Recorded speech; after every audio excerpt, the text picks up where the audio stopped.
मो कह कथा है कौन आपंकर जमी को केमी हड़प कर आदिवासी जमी तो हड़प करें आदि हड़प कले तो आप तो दिन मारिदे तो मरीज मनुष्य सेटा तो कही हबनी बाकी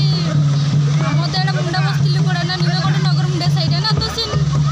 एठी घर मन क्या देवे कि बड़ सरकारी की जगह भी देवे भी नहीं जगह किणी तो बिक्री करें जहाँ बोले आमको तो जगह दरकार ना तो से आम जगह को नहीं बिक्री करेंगे अन्य जन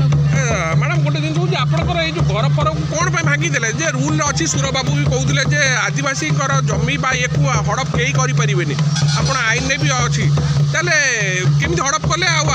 सहिले आम सहीनु राग अच्छी बोलिक आम आसी करुचु काम लगे आम कहीं कर